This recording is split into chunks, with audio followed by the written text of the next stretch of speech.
Bonjour, ici Thierry Crignon du blog d'Amismag. Je vous avais parlé en début d'année que j'allais faire 1 à 2 ateliers par mois, des ateliers qui ont le but de vous aider dans votre démarche picturale.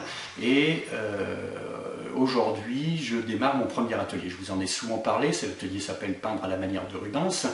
Alors pourquoi ce premier atelier? Parce que je me suis aperçu que la technique de Rubens, que beaucoup ont utilisée, vous savez, des gens comme Fragonard, comme Watteau, comme Chardin ont peint avec en tête la technique de Rubens. Donc vous voyez que ce qui est important de voir, c'est que entre Rubens et Fragonard, par exemple, ce sont deux peintures totalement différentes, mais Fragonard a utilisé la technique de Rubens pour pouvoir parfaire la sienne.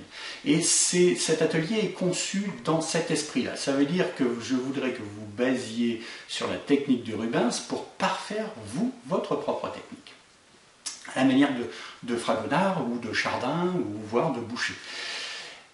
Qu'est-ce qui s'est passé? Ça veut dire que vous savez qu'on a des modes et des tendances dans la rien ne se crée réellement, on renouvelle les choses. Or, la technique flamande, la technique de Rubens, est tombée en désuétude au profit d'une technique de peinture d'effet, de peinture de matière, de peinture d'empattement, d'une peinture exécutée extrêmement rapidement.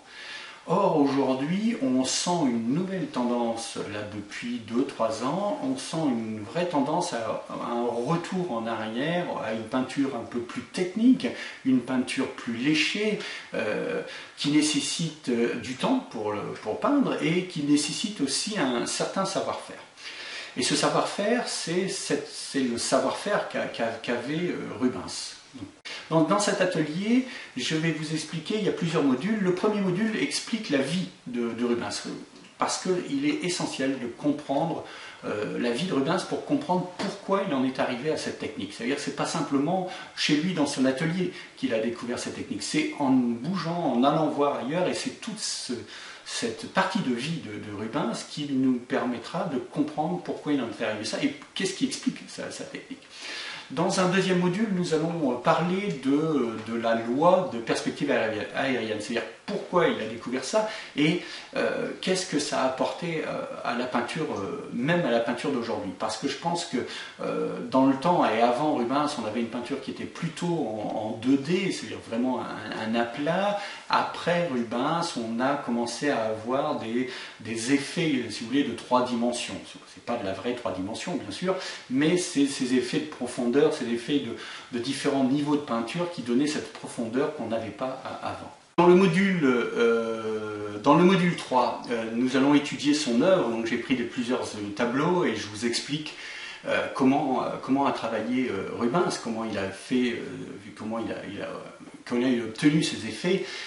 C'est vraiment une analyse complète de plusieurs de ses œuvres et là on va voir et vous allez découvrir quand même toute la subtilité de cette peinture et comment il arrive avec un seul trait par exemple à donner forme à quelque chose. Donc ça c'est extrêmement important.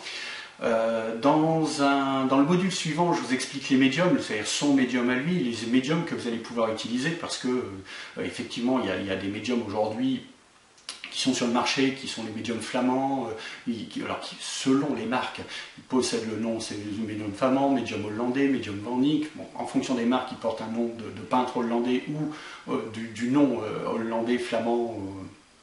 Donc ça c'est extrêmement important.